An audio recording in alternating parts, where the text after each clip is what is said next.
Hello and welcome to the Chop Shop. My name is Dion Tucker. In this episode of the Black Trombone Chronicles, I speak with the great Delfeayo Marsalis. Delfeayo hails from New Orleans, Louisiana, and is part of one of the most famous families in jazz, the Marsalis Family. Let's check out some of his amazing stories and experiences.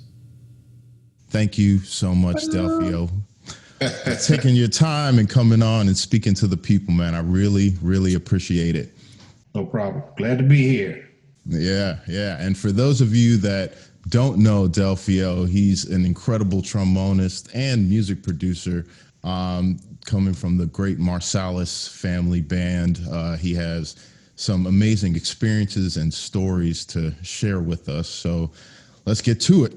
This is going to be amazing for you guys to hear his perspective, because Delfeayo is a true master of the trombone and he's seen quite a bit in his time. So could you start off by telling the audience a little bit about how you got into playing the trombone? You know, what inspired you to pick the trombone? Well, yeah, my dad was playing piano and, of course, Branford on saxophone, Wynton on trumpet. So at some point, fifth grade, I thought, man, I should start playing an instrument. So it really was just like, it's what my brothers are doing. So, and between Wynton and I, we have a brother named Ellis.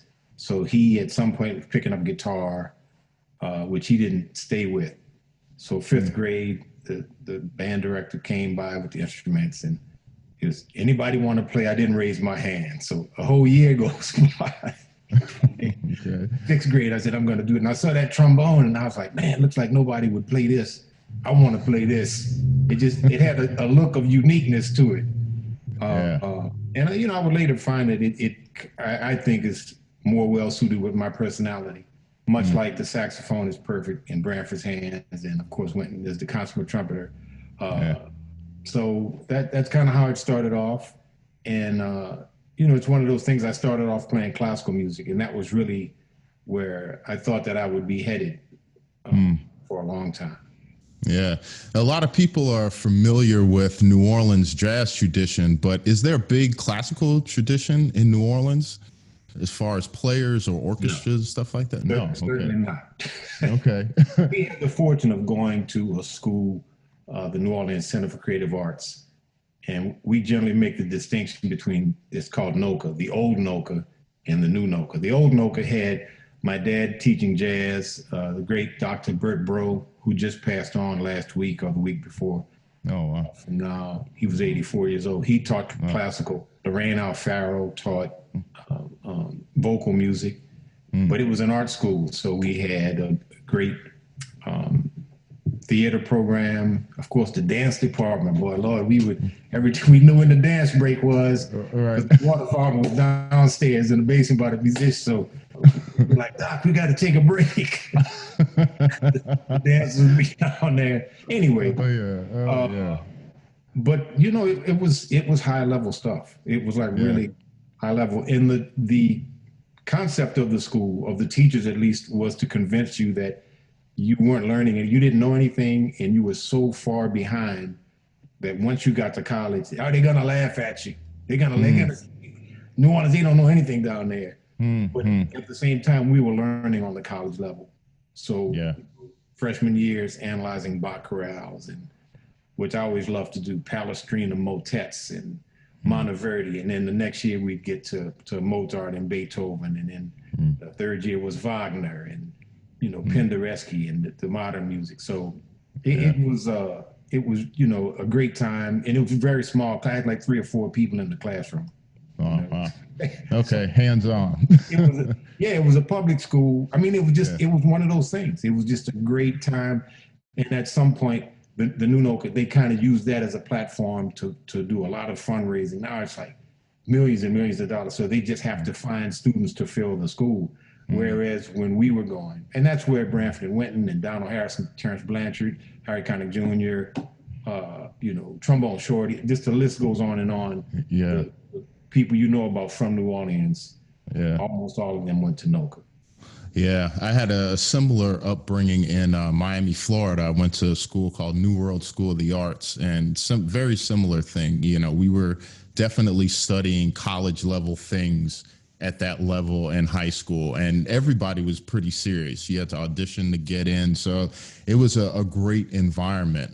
Do you think that that was the environment that inspired you to want to pursue classical music, even though jazz is part of the environment around you and at home? What inspired you to want to pursue the classical music? Just something about the sound of it. I always loved sound. And, I remember, not necessarily related, we used to have cassette tapes, and there was a green and white Sony cassette tape. On one side, it had John Coltrane, Giant Steps. And on the other side, it had Mahler's Third Symphony. It was Branford's cassette. And I remember saying, man, I asked him, why do you have Mahler on the other side of the John Coltrane record? And he said, it's the same thing. And that was all he said, because Branford he never wanted to be bothered with his younger brothers. He never talked to us all. But I was like, damn, that's like, and that's kind of the concept of where we grew up with that kind of an idea. Like, yeah, it's the same thing. You just have to figure out how it's related. But at any rate, that was the sound is what always compelled me. I love the sound of the trombone and the classical music. And whenever the trombones were playing, it would generally have this majestic kind of bum bum bum bum bum. It was this thing like, trombones to the rescue. God's instrument, as they say. Yeah, you man. Feel it. I think it's so close to the human voice, the overtones of it, that it can kind of hit you in a place that other instruments can't. Right. And I'd say, for me, from a sound standpoint of view, like the way Tommy Dorsey played. But it was just a little, it was not as a masculine of a sound. I hate to say it that way, to sound any kind of way.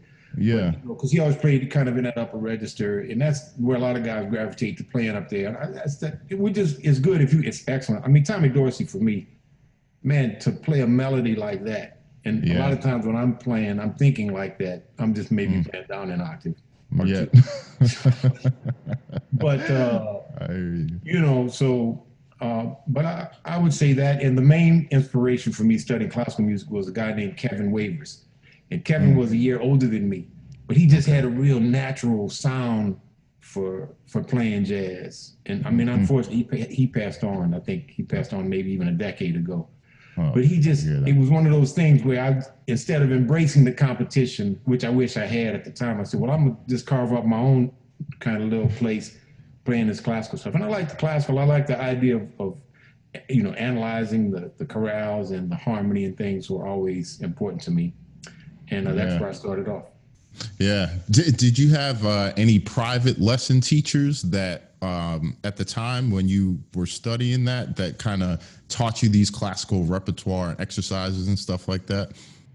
Yeah, I studied a number of teachers and a couple of guys out of the symphony. And I think the big change for me, not necessarily in the right direction, after my sophomore year, I went to the Eastern Music Festival.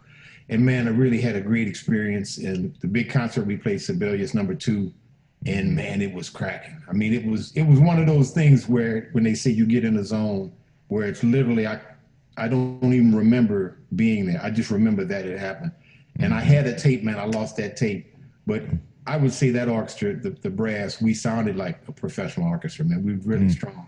The year after that, there was a trombone teacher came in, and he was more of a jazz quote player.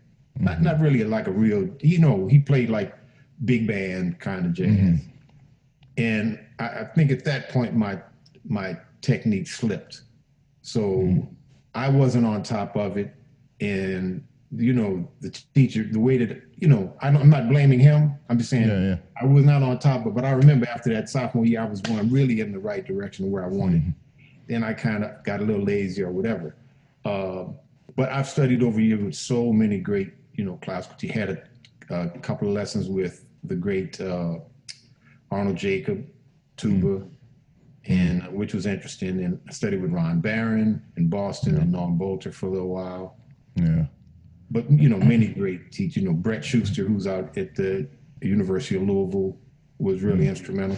Man, the key to what Wynton told me at some point, he said, man, the thing that he figured out about school and anything else is that you got to figure it all out yourself. So true.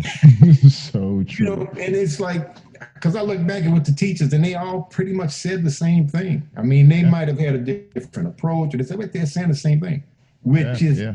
get your chops in order so that you can make the music happen. Right. That's, That's that's really what it is. So yeah. whatever that requires, I think about Arnold Jacob, and by the time I came to him, I took the lesson, and I know he was just like, boy, there's too much for us to really address. We got an hour. Yeah, right. But he just was like, man, play some music, play something, and he's Yeah. singing, and that was, I believe, his belief was that after a certain point, you allow the music to guide you to where you need to be. Correct. Correct. Yeah, I think that's great for players to hear, because oftentimes we get caught up in technique of who we're learning from. So sometimes that can shape us, and us thinking we have to do it this certain way, which can hinder us. It'll take us longer to find ourselves. And the quicker that we realize, hey, we need to find ourselves and develop that's really the only thing that's going to get us to where we need to go. So that's interesting that you took all these different things, but you very early on understood you need to develop your own thing. That's a true blessing. As you started to move on to higher education and going to college, where did you wind up? And were there any African American trombonists that came alongside of you that might have inspired you during that time? Right. So, in the summer, I went to not only Eastern Music Festival, but Tanglewood Institute. And there was a guy there from Canada named Colin Morris. He ended up not playing. He didn't continue, but, so we were at Tanglewood together, which was, was interesting, have another brother there. And, we had the classical thing, though, but I think he's originally from Trinidad. I was all set to go to Boston University. In fact, my dad told me that I had report cards coming for the first year and a half with all F's because they had me registered. But I just, because what ended up happening was 2 weeks before school started, I went to stay with a fellow. We were in the McDonald's All-American band together. And he's a trumpet player and Caucasian guy. And my mom I told her, look, I want to go. They want me to come up, stay at their house for a week. And my mother was living. Well, my mother was old school and from the South. Oh, okay. Don't be going to these white folks' house. You don't know them. And I said, Mom, it's going to be cool and blah, blah, blah. So, reluctantly I went. And then, as I got there, I was like, look, it's cool, Mom. But I could see what she meant because the place where they were, it could get tricky. Race things can be very tricky. Yeah. At any rate, the two things that happened that were memorable for me, one was on the Saturday night, and the mother asked me, what did I want? They wanted to make something special for me. I said, look, just whatever you cook, it's going to be fine. So I ended up getting that fried chicken, which wasn't itself so bad. But then the daughter, because the daughter's like 8 or 9 years old, his sister, and she's like, oh, Mom, this is delicious. We should have this more often. So, all the adults are like, from the mouth of children. Right. But I was like, but it was good. It was good. They tell the truth, man. Kids ain't gonna lie. She did a noble job with it. But Right. more importantly, this guy said to me, man, you ought to come to Berklee. Man, why are you going to go to BU for what? Play that classical crap? He said, man, you want to play jazz, man. And just like that, 2 weeks before school, I said, damn, man, I didn't think of it. But yeah, it's not a bad idea. I called Branford and Wynton. And as it turns out, Don Palouse, who was a great engineer, was just starting the production and engineering program at Berklee. So, and Branford it had been maybe 3 years since Branford was at Berklee. So he called his boys and he set me up. And next thing I know, I was at Berklee in the MP&E program. And Berklee was great. It was great for me and how I am, because I don't really like to do the studies and all of this traditionally. I like to just kind of do my own thing. Yeah. And, many hours in the studio, and I met a lot of guys that were interested in playing. So really a great time. Really, I love school, and I always say, an advocate of school. Yeah, yeah. That's interesting that you just kind of, changed it up like that. But life is funny like that. We always wind up where we're supposed to be, and it's like sometimes we don't realize it until we get there and we look back like, man, if I had done what I was thought I should have done, who knows where we would be, but we're right where we're supposed to be, Right. When you were at Berklee, is that when your interest got sparked in production and engineering and stuff like that? Well, yeah, the production started early. I mean, Branford was the original producer in the family. And Oh, okay. I used to listen. He would make, because at that point we had reel to reel cassette. So he would make cassette tapes, he would make reel to reel, but he did a little production. So he taught me how to make a feedback loop. You take the reel to reel, you take the microphone and plug it into the input.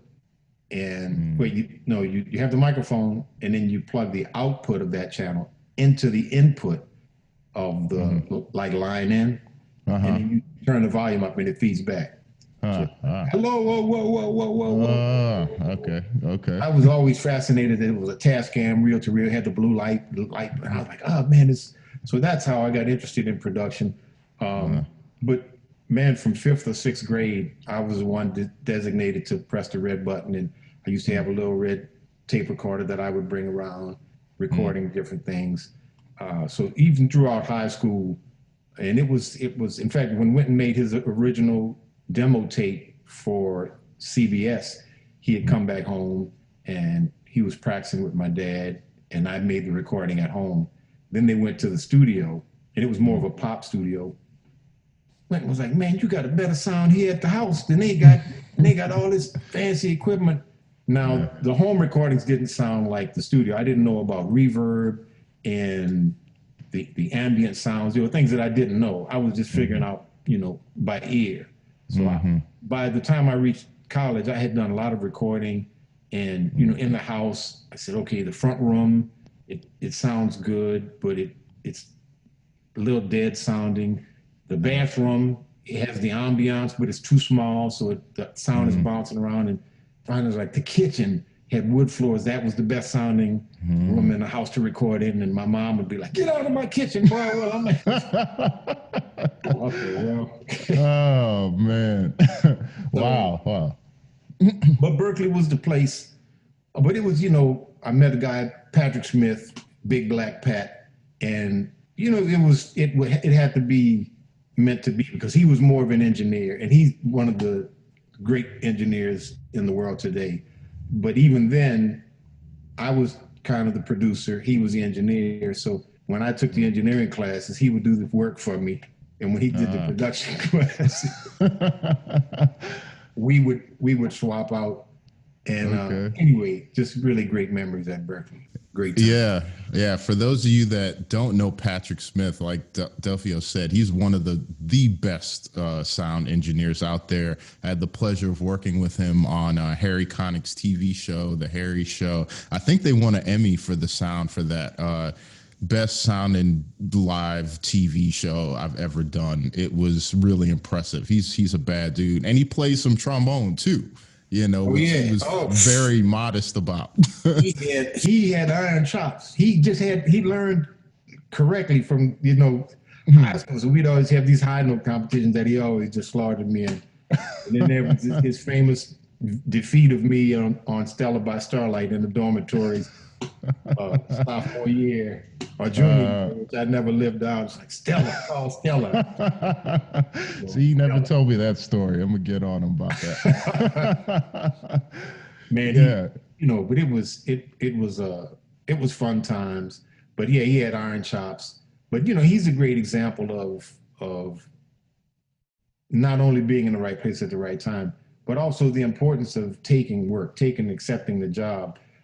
July 4th of 1986, we were mixing Branford's record, Raw Garden Blues. That was the first major label record that I was able to produce. I had produced my dad's record a couple of years before that, and then Branford was like, he wanted to give me a shot, and couldn't find an engineer to mix a couple of songs. So I called, Big Black. I said, well, look, I go to school with this guy. Branford's like, yeah, whatever. So he flew up from Knoxville, Tennessee on July 4th, and we mixed it, and that was the beginning. Wow. And he's been at it ever since.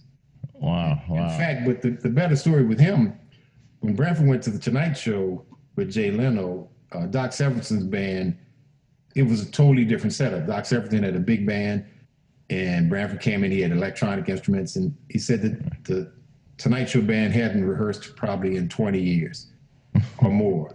And the mics, nobody knew how to set up. They had these engineers who hadn't really done anything. I mean, they didn't have to do anything because everything was set up and it was pretty much the same. Yeah. So Branford comes in and man, Branford is just going off and he's irate. But before Branford went, I'm trying to think, who can I get jobs for? I was like, man, hire Big Black Pat, man, give him a job. And Branford like, man, I'm not going to just hire him. And I got too much going on and I don't have time to be bothered with, bringing people. I said, yeah, but man, blah, blah, blah, blah, blah. Anyway, so a couple of days in, Branford's cussing everybody out and engineers. So the engineers on the job quit. They just like, no, this is it. Okay. So sure enough, I get a call from Branford, man, what's Big Black's number? And I called him up and said, look, man, he said, but, I just need him to come in for a week and, plug things in and set everything up. And I called him. I said, look, bro, he just needs you there for a couple of days. And he's so cool. He said, yeah, man, it's cool. So he went there for a week and stayed there for 20 years. Yeah, I know it, man.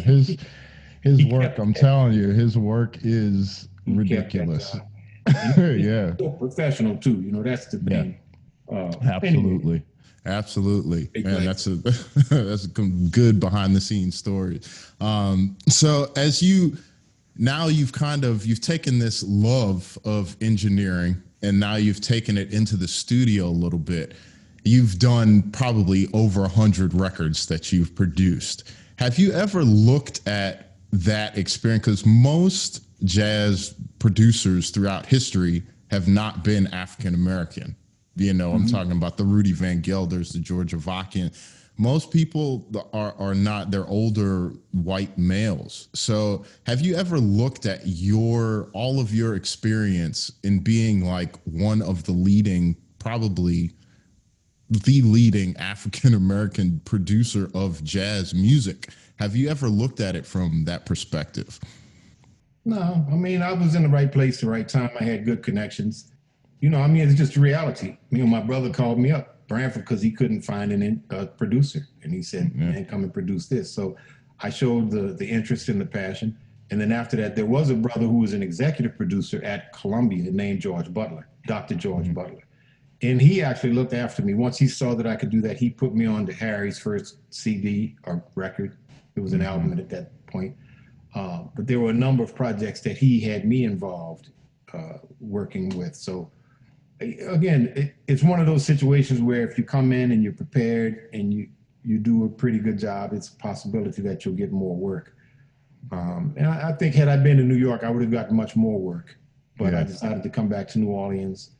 And, but I don't look at it in terms of that. And the biggest people that I checked out from a production standpoint of view were in the pop field. So it would be, Harrison, who did the Beatles and Gamble & Huff and things that were coming out of Philly and kind of the Motown sound. These are things that influence. And I was trying to figure out how could we do this for jazz recordings? What did they have going on that we could maybe bring in? Some of what Arif Mardin did on Chaka Khan's albums. That was kind of big at the time, Through the Fire. And they did something where they cut the song in half and it's playing on the left and the right side together. I forget which song that is, but there is a song on that CD. And we were working on Branford's record, Crazy People Music, and we did the same thing. And it was back before Pro Tools, which makes things very easy. But somehow we did it. So if you listen at, I think it's the Ballad of Chet Kincaid, and you can hear at a certain point in the song, there's two different tracks playing, and it sounds like major cacophony, and it comes together. So at any rate, you take the influence from wherever you can get it, I think. Yeah. And I'll tell you a little story about me. how you were the soundtrack to my life when I was around the age 12. Sorry about that, somewhere in there. No, it was how I start. Believe it or not, it was a good thing, man. It was your record, Pontius Pilate's Decision. And I remember I went to a record store in Miami. I grew up in Miami. And I asked the woman working at the desk, could she recommend a recording of Trombone Player? So I think she recommended some like maybe Jack Teagarden or Tommy Dorsey or something like that. And I went and I looked at the album covers and I was like, all right, that's cool. But then I saw your album cover, and I knew the last name Marsalis. And I was like, wait, there's a Marsalis that plays trombone? No, I'm getting this, because all of my friends at the time who were musicians were deep into Wynton and Branford's music. And the stuff that I would play would be much older. So I'm like, finally, I found some like modern straight ahead stuff like I could play. And so I had one of those boom boxes that had the extra bass button that you would push. Oh yeah, okay. And the first track on your record, that was my alarm clock. So bum bum bum bum bum bum bum, and that was how I woke up for about a good 6 to 8 months of my life. And as the song goes on, it gets to a part and it starts swinging, and I would just be like, all right, I got to be up by the time they start swinging. That was like that was like how my days started. But little did you know, that just by, you being you, and just by me visually seeing somebody that looked like me, it was a great inspiration for me to pick up the record. And then just the soundtrack, it was kind of like a life soundtrack, and that was a big part of my beginnings, was that record. So I want to thank you for that personally, and what was that like? Was that one of your first records that you made as a leader? That was the first one. And, I never really took that kind of thing. I wasn't really so serious about it. Like, man, I got to come out here and I got to do this. But I had management and they were like, if you want to get jobs or work, you got to have a record out. And I'm like, oh, I don't really, because at that point I had produced a number of records. I'd been producing for about 5 years, 6 years. And now I'm like, okay, now I gotta make my own record. So I started writing music. I just said, okay. And I just put the tunes together. And it's just one of them things, man. I just can kind of hear how to put things together. And when I listen to the music, I always say it's very easy music that's difficult to play. So conceptually, to play a song like Pontius Pilate is really difficult to have it make sense. When you look, it's harder to look at it. Like I could just sing it, and that's how we did it. We were on the way to the studio, and I'm telling Jason, I said, man, I got this idea, and it's a combination of Kenny Kirkland's song, and I didn't know it at that point, but it's also, I think it's a Donald Harrison, Terrence Blanchard. It's a combination of those two songs, and Kenny's song, Mr. JC, bump, bum, bum, bump, bum, bum. It's the C Phrygian, and it goes C to A flat, C to A, and then C to A flat. So I was like, ba-dum, ba-dum. So you go C to D flat, ba-dum, ba-dum, back to A flat. So I had that part, and I'm telling Jason, he's in the car, and I'm like, ba-dum, ba-dum, ba-dum, ba-dum, ba-dum. And he's like, yeah, man, well, let's see. Okay, so that's 11. And then I'm going to come out, and I'm going to play. So it's a Donald Harrison. I'm pretty sure it's Duck's tune, Slam. It goes, that's their song, which I didn't think of. I just said, man, I'm going to come in and we're going to play. And then it's like, so Jason's like, anyway, we hadn't written it. It was harder to write it out just to sing it. And then after that, I said, man, I don't know how it all came together, but it just kind of made sense. So it goes from that rhythm to it goes to like 3, boom, bing, boom, bing, and then that becomes the quarter note, boom, bing, boom, and then that's where the swing is, chang, chang, lang, chang, and then Jason, I think he plays a third above that, chang, chicka-lang, chicka-lang, chicka-lang, chicka-lang, chicka-lang, chicka-lang, and I just thought, go to swing, and that was kind of our version of when Wynton put Nas Mo King. It's like, and that was my thing, anyway. Yeah. You know, it was a great time because, man, we were young. We didn't care. We weren't thinking about it. Like, it was just, we were there having fun, man. And that's the Yeah. part of that CD that really, when I listen back at it, I think we just had fun. We had a good time. And that's the key, man, with the music, man. Try to have some fun. Like, you know, do things that, it's good to play things that are challenging, I'd say. But, man, you know, that's what I miss the most is today it's harder to have that kind of fun when you're Yeah. recording. You know, Yeah. Yeah. Things, it's tough to really be in that space. You know, it seems as time has evolved, you would think things would get more loose, but things are actually more restricted in our mentalities a lot of time. And I think it's just the way that we think. It's not like we can't do it, but there's this polish, you know, a lot of times that comes in and kind of jades just that natural thing that it is. You know, you can't, like you said, you can't write certain stuff out. You know, it's easier to just sing it and do it. And that oral tradition, I think, is a big part of what we come from as African American people. Sometimes it gets a little bit lost in the way that we transfer the knowledge. We lose that oral part of it, you know, which is extremely important in our music. yeah, you know, and that a lot has to do with our trying to define who we are as people. Like the Africans, and not that all Africans are the same, but many of the African villages, they have certain traditions that they adhere to. You know, like, you know, for example, you have those great paintings on the wall. That's not really part of the African tradition. The African tradition is more about let's create art that's going to deal with women's fertility, or that's going to deal with crops. They were not necessarily of the mindset of we have to create something to preserve, you know, we have to create an art that we preserve to present to somebody to put on their wall or something like that. It's just a different way of thinking.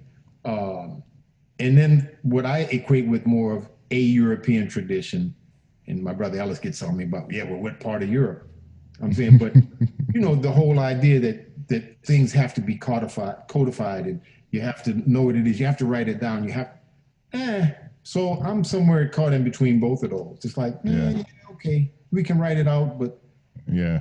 you know, Duke Ellington would play a song, and this is what I do at the Uptown Jazz Orchestra sometimes, and he would just play it for the people who were present that night. There's a great video, Duke on the Road or something, and he's talking to the band about this song, and then they play it, and it's gone, and that's just it. And many times, especially today, we kind of lose sight of that. Like we want to capture everything on the phone. And I know because I was a person that was always documenting and cassette tapes, and I have to write the names and all of it. It's like, man, at a certain point, you just have to, you know, some things are meant just to be for now.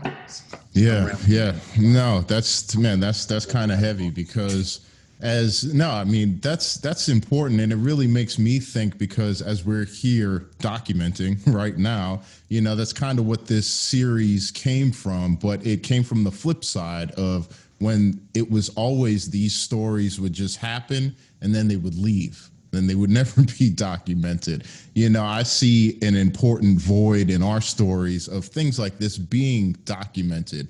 But sometimes when we're in the moment, we have to take the moment for the moment. You know, you can't be fully in the moment if you're looking at it through your phone or something like that. So we need to understand that these different worlds can live in their own. You can have your phone moment, but you need to also have that real moment too, where you just leave all that alone and just be human for a couple minutes. Right, right. And then the music, again, the more you know, it's like a lot of times in life. Like sometimes you may have written something when you were in second or third grade, and you're like, man, if I could write something honest like that, it may not be great, but the idea is so pure and genuine. And that's what we always try to get. We try to learn all this stuff and just get back to, or keep that.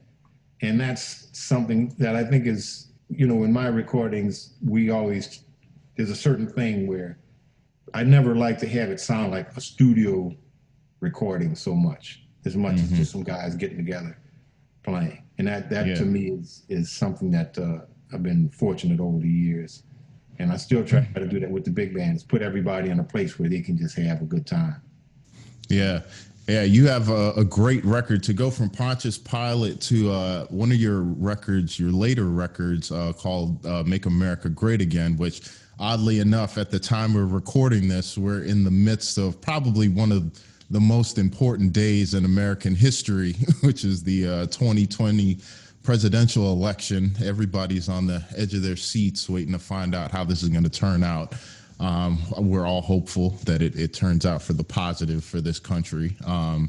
But as you were writing for that record is definitely that feeling that you're talking about. But there's a few tracks on there, especially the title track, that is, I think, brilliant. You know, the spoken word that you have in there, it's brilliant. Tell me a little bit about how that track came about and how that how it formed into what it is now.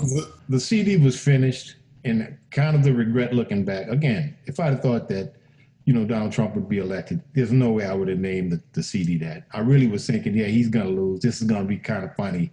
It'll be like a joke. But what happened was the record was finished. It was going to be called Living Free and Running Wild, which is another track on the CD. Which is actually a more appropriate title for the overall CD.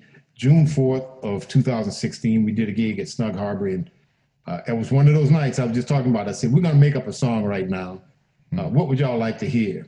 And somebody in the back is like, Make America Great Again. Half the crowd was like, oh, boo. And then I said, oh, okay, no, that's good. So it gave me an idea, and so that song was created spontaneously.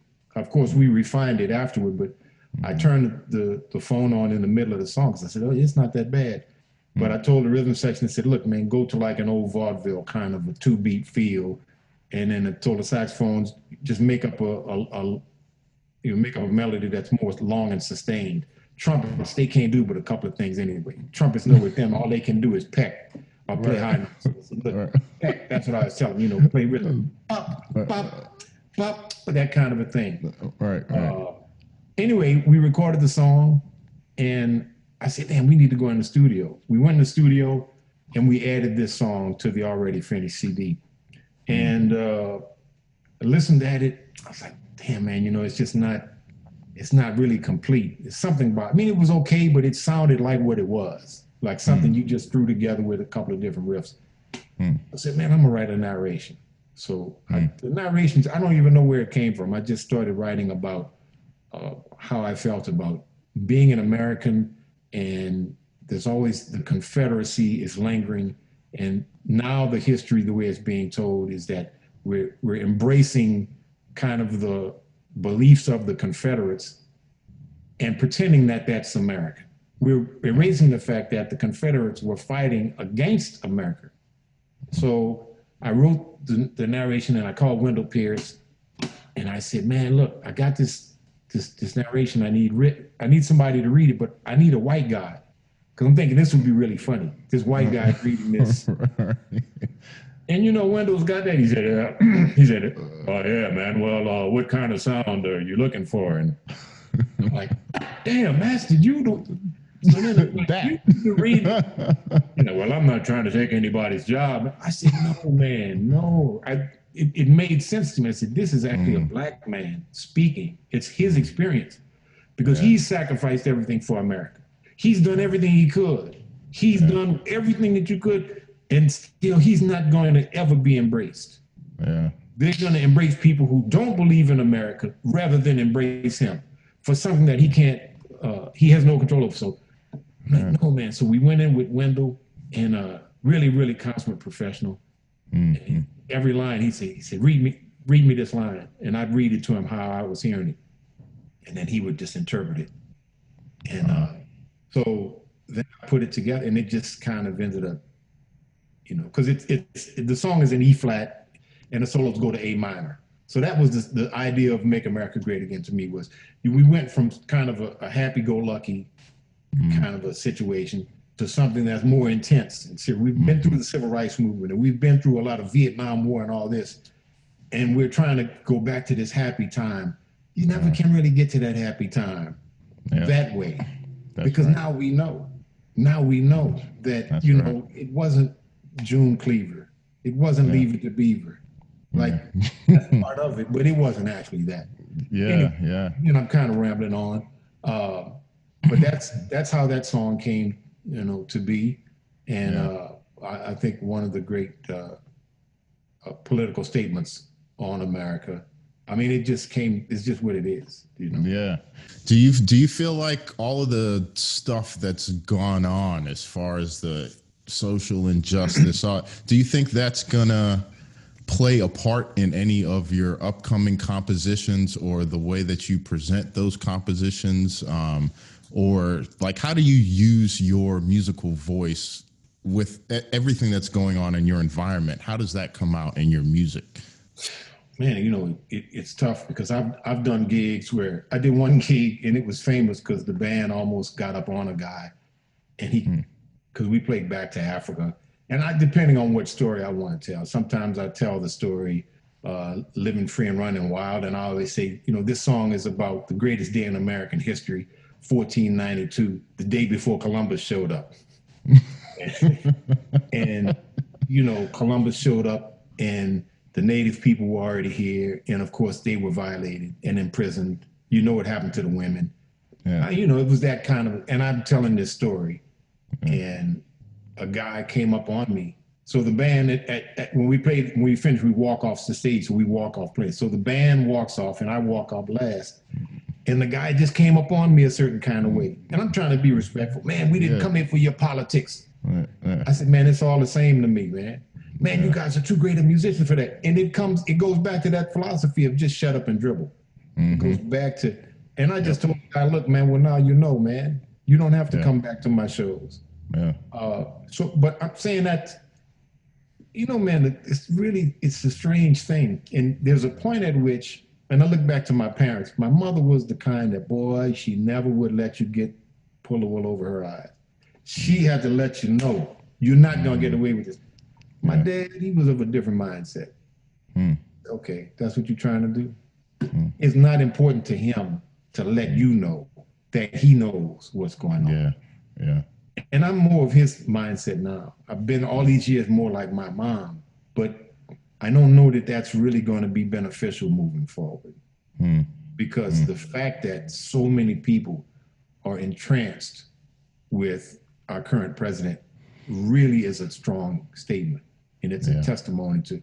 So that's really what we have to consider. We really have to consider, and this is what the Africans in America have always been great at, is figuring out what is the best solution. So there was a time when they had to work the fields all day and still comfort I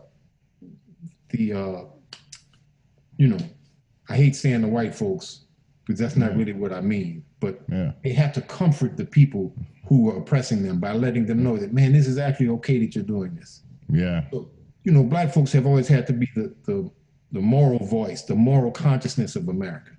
Because they not only had to deal with the dehumanization and the constant insult and this and that, but they had to figure things out and how to live, how to be joyous, how to celebrate, but also how to assuage their oppressors and say, hey, man, everything is actually cool.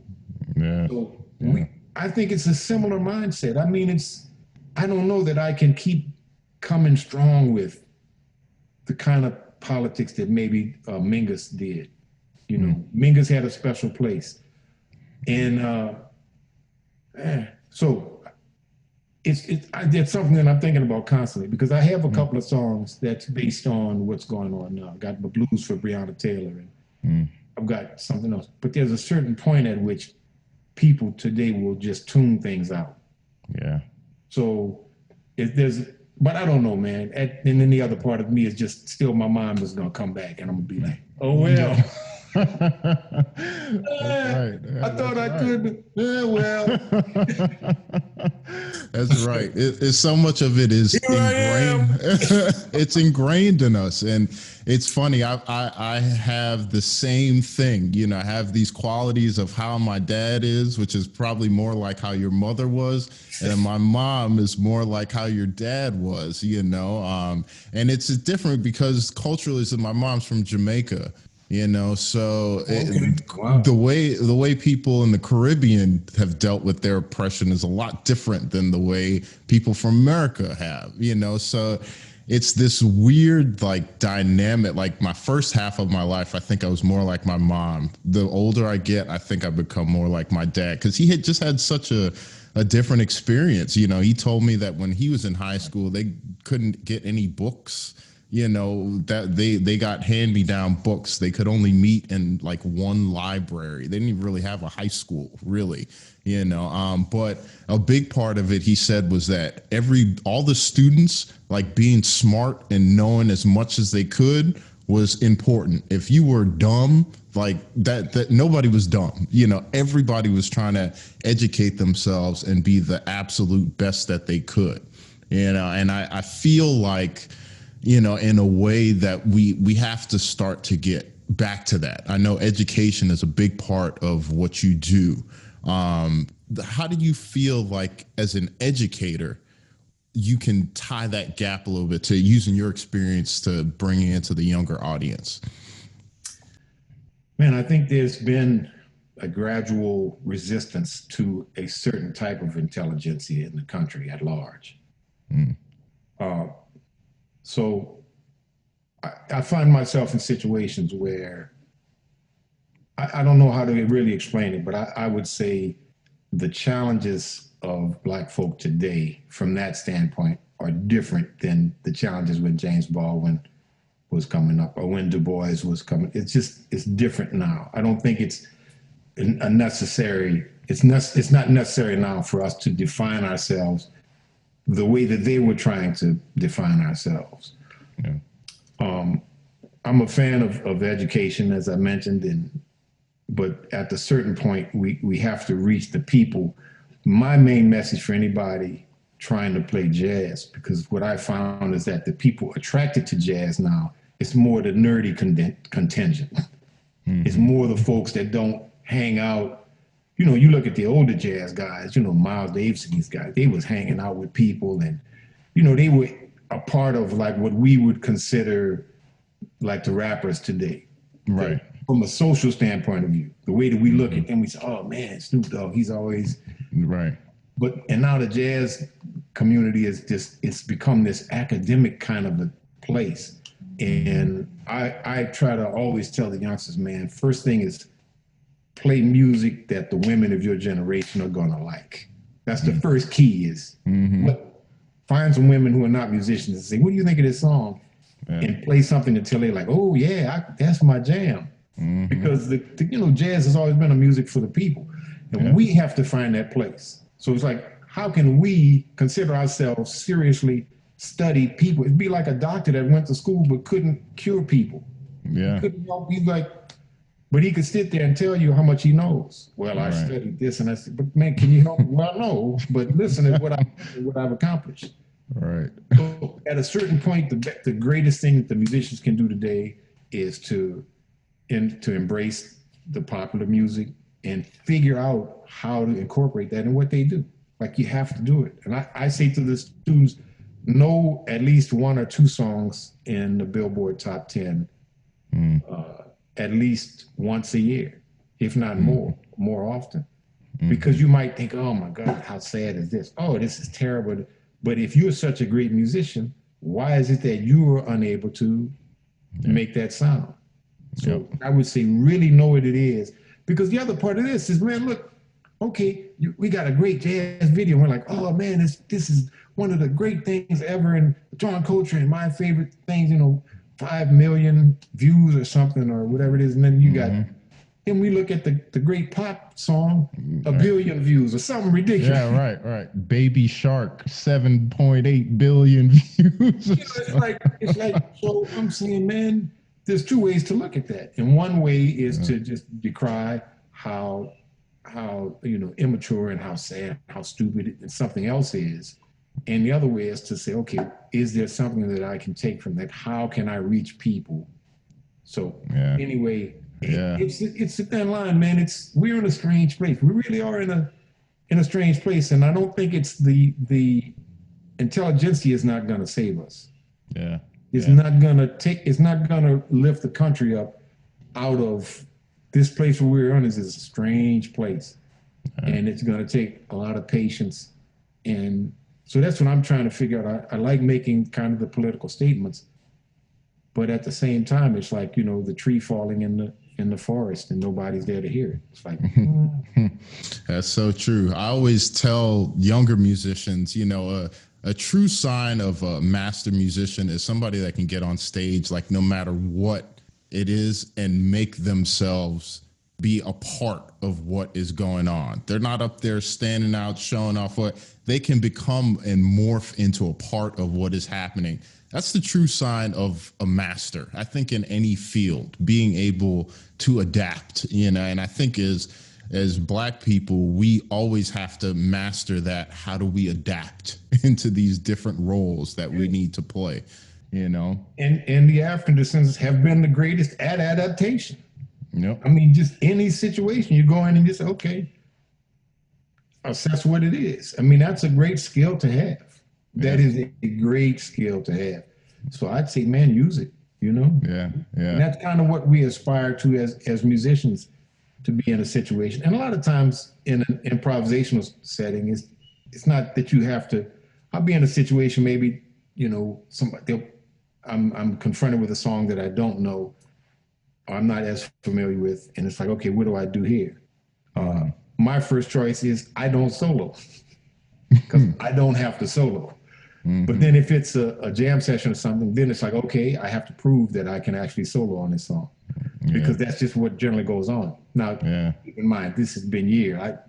It's not something that I've had to deal with in recent years.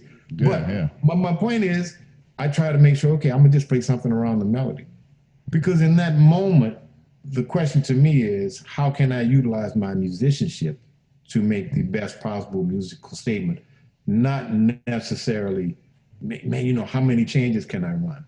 Yeah. And sometimes that's it. And if you listen at, you know, really the thing that I really respect about the way that Branford plays is it's not always a bunch of notes all of the time. Yeah. Depending on what the song is, he's trying to make the best possible decision.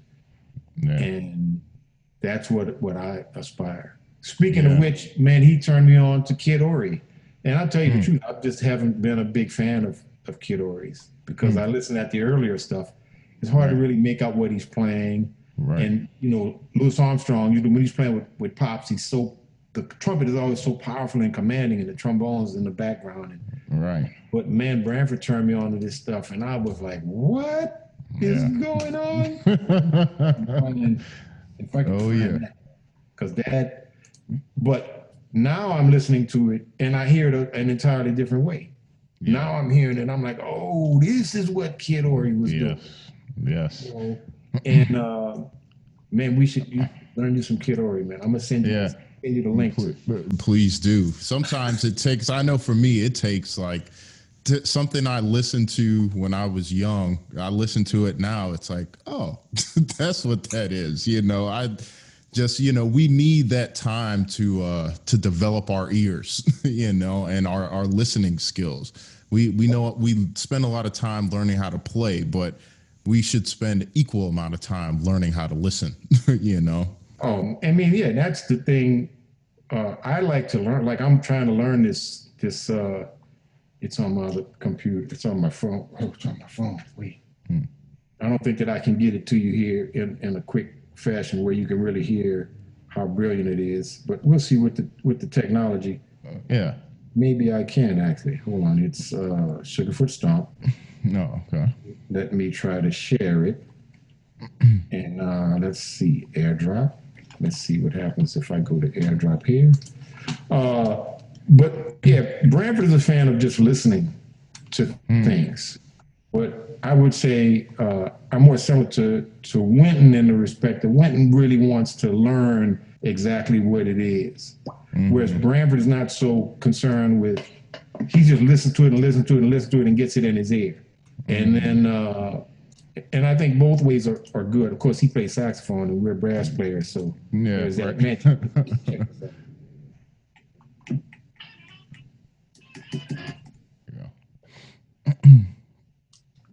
All right, here it comes.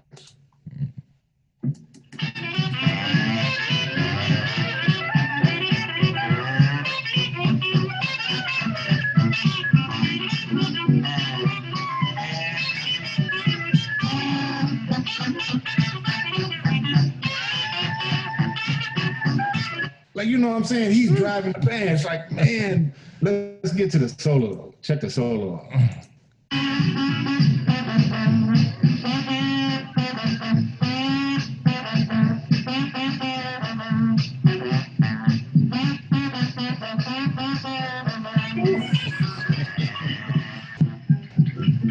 He played like 3 notes the whole time. Yeah. You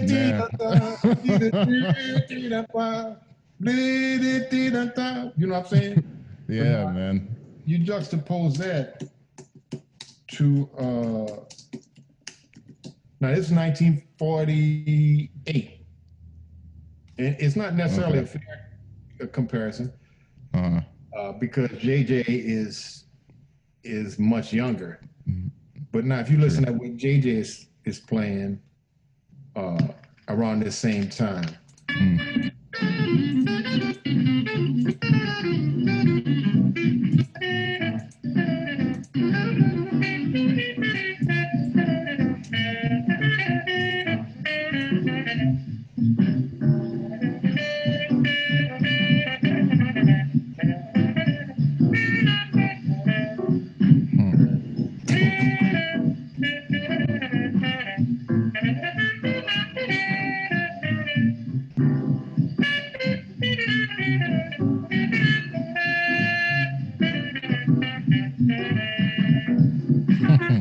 All right, now it's killing, but I guarantee you, we play this too for people who are not musicians, and they gonna be like, "Oh, that first solo." Yeah. Juxtapose that to.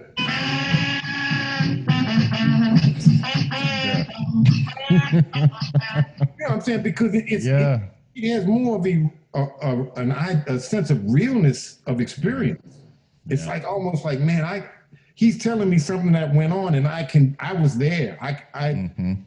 And the J.J. thing is killing. I'm not at all I mean, that's what I grew up. Yeah. Even though I'm from New Orleans, I grew up more listening to the J.J. thing. But at this point, I'm hearing, and it's something that Wynton would always say about understanding the intent. Like when you listen at a musician, you say, what was his intent? What's he trying to say? And that's any music. If it's Wagner, Stravinsky. And this is an example. If you can play the J.J. lines with the intent of Kid Ory, that's the other thing is this, man, we're from New Orleans. You know, I tell the New Orleans guys, man, you are from New Orleans. We have a great tradition that exists. It's like we don't need to try to sound like somebody from Indianapolis necessarily, or somebody from Philly, or Hamlet, North Carolina. Like, you know, I think a lot of that, Duke Ellington would always ask his musicians to bring something from where they were from. You know, that's how Juan Tizar came up with Caravan. Duke was always like, what's something in the area of, that's how you get the uniqueness, even though Duke chased the New Orleans sound forever. All that being said, I would say that's how you get your uniqueness. It's from around you, from the way that the people around you talk, from different things. It's not to say that we shouldn't add these elements. We should add, J.J. was one of the main guys for me. And then after that, of course, Curtis Fuller and Slide Hampton. But at this point in my life, I'm understanding the importance of, you know, not only, you know, Kid Ory, but people like Vic Dickinson and J.C. Higginbotham, Al Gray. You know, when you're telling a story, you know, you get all these things in, and then the story just kind of comes out. It just, whatever the moment is, that's what it should be. You speaking my language right now, because it's like when I grew up learning JJ, I remember I had a list of about 30 JJ and Curtis solos on my wall, and I would go through and I'd scratch off the different ones that I learned. And then when I was in my early 20s, I started learning how to play this style of New Orleans traditional jazz. And the first song I learned was this is a funny story. First song I learned was Muskrat Ramble. And my roommate at the time was Justin Kaiser, who's actually Ryan Kaiser's younger brother, a great trumpet player in his own right. And we said, man, we're going to learn Muskrat Ramble, and we're going to call Wynton, and we're going to just play it for him. So we called, and I don't know who answered the phone, but we heard him say hello, and we just went into playing Muskrat Ramble. And so afterwards, we didn't have enough to say, like, hello. So we just listened, to hear if he heard, and all we heard was, I don't know who this is, but sounded good, and hung up the phone. And we were like, yeah, it just validated. But the thing that gets me about playing that style, and I'm fortunate to play with Harry Connick and to have learned this style a little bit more from the great Lucien Barber, and rest in peace, recently passed. But just talk about a master of playing that style and playing melodies. There was never a night that I heard Lucien sound bad, ever. He never sounded bad. And it was just like, or even close to it, it was magic every time. And it wasn't about him playing a bunch of notes. It was about the truth that came out every time. He always spoke his truth in that moment. And like we were talking about before, being in that moment, he was always in that moment. And I think it's such an important thing that younger musicians don't really get to see as much of that, because once again, the way we learn and the way that you're seeing things, it's a little bit different. But any musician that that has been around this, you have to gravitate towards that, because it's a tradition that is such an important part of us performing and playing music. We have to be in that moment and not in the practice room when we're on the bandstand, Right. And it's a lot tougher today because we don't have the bandstand. Now we only have the practice room. Yeah. But that's a decided advantage the New Orleans guys have, is playing for people all the time. Yeah. If it's playing out in the street, and it's an unrelated story, but man, when Brian Blade was, this would be 1990, 91. This was around Pontius Pilate. So it's Brian Blade. It's before folks knew who he was. He was playing with my band at that time. Chris Thomas was the bassist, and my little brother Jason. And it's Mardi Gras Day, probably 1991 or 2 or 3, one of those 3. And we were like, man, we should just go get in the parade, right? Rex is like the big parade, because where I live is right on the parade route. So Jason got the snare drum. He got some kind of belt. He tied the snare drum, and Blade got there was like a floor tom, and he's playing bass drum. Chris Thomas got my bass trombone, and he couldn't play no kind of trombone, man. It was really sad. And the guy named Antoine Drive was playing trumpet, and we knew 2 tunes, the Saints and Do What You Wanna. And then I got the trombone, so we said, man, we gotta just go and break into the parade. So sure enough, when the parades are going, there's spaces when one float is here and the other float is behind it. So man, we just ran out in the street and got in the parade. so we're playing. We walk about a mile. We ended up walking about 3 or 4 miles, man. Finally, we could. But we got about a mile, and we got to where the Young Brothers was. Got by up by the St. Thomas Projects. And we walking by it, man, and this group of brothers, these kids had to be like somewhere between 7 and 10. Walk past, and they looking at us. So we get past them, and then one of these young men said, "Y'all sound weak. Where you doing at?"